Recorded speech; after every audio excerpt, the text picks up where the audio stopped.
Thank you for joining us at Alexandra Palace here ahead of the World Darts Championship. Listen, the word legend is banded about far too often in this sport, but we are joined by a bona fide one. John McDonald, the last time we're going to hear from you at the World Championship, how do you feel? Oh, I'm a little bit excited, a little bit apprehensive, Craig. I think, you know, a bit nervous in a way because it's the last one. I don't know if people are expecting a touch more, or I don't know. And a bigger field, you know, the 128 players, it's a lot riding on it.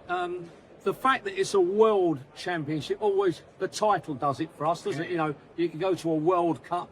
You know, you know what I'm trying to say here. It's a step up, isn't it, in sporting terms? So yeah, I'm really looking forward to it. A little bit nervous, I suppose, and I don't normally get like that, but I think.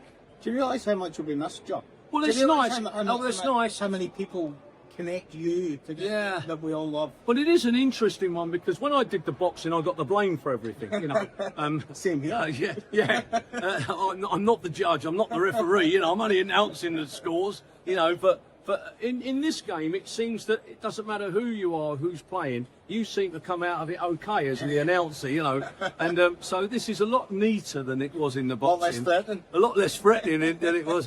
Yeah, I mean, you know, me and you've had some great nights in Scotland, and you know, it's a different business. But I got family coming on the final, and it's very unusual because I try not to mix business with pleasure. But I thought it'd be quite nice for my family to see it, my 4 sons and my wife.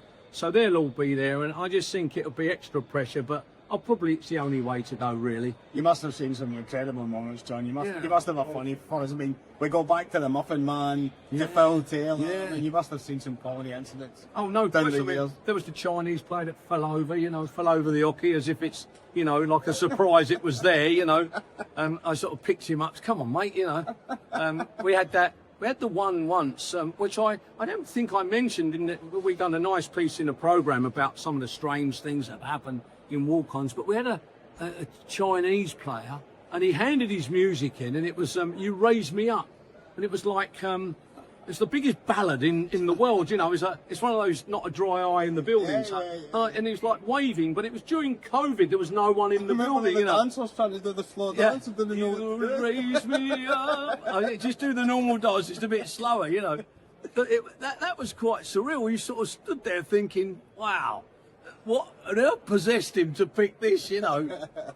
Nah, bro, you've seen all the best champions come and go. Yeah. You know, you've seen them all. Gerwin, you've seen it back to Taylor. Yeah. The legend. I was quite lucky, wasn't I, really? If you think like 20 years ago, Phil Taylor was at his prime. Yeah. And, you know, it was a case of who will Phil play in the final. It was a bit like that. It was so heavily loaded at the top end. Yeah. And then we saw the breakthrough of Adrian Lewis and Gary Anderson, and I, of course, saw John Park win one, you know. And now we've had, since then, we've had Van Gerwen. We've had Michael Smith, and we've had this young player that a few people may have heard of, Luke Littler. I don't know if anybody. No, that's right. I would never forget him. He knows he's one of my favourites. No, but no, that's right. I mean, you know, and it seems to have really, by winning that title, seems to have done so much to them. I mean. If you look at Adrian Lewis, he went and done it the following year, back to back. Look at Gary Anderson, he did it the following year. You know, I could say, in fairness, that maybe if Gary had come over to the PDC a bit earlier, maybe, you know, who knows what he could have done, because he was so good at the time. So yeah, I fancy a new name on this trophy. I do again. Get one? I think so. I just think, you know, the romance of sport.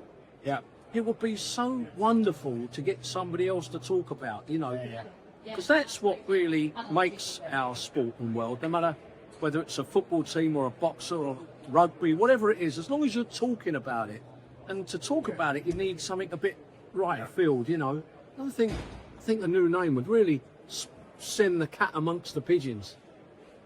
And talking about it is what you have done so well. On behalf of everyone that's watching, John, we'd just like to say thanks for everything you've given us. It's a pleasure, mate. Really appreciate it. Thank you. Thank you. No, thanks for looking after us and all for the ball. Have a great last tournament. And you too. And a happy new year to all of you, because I know how important that is.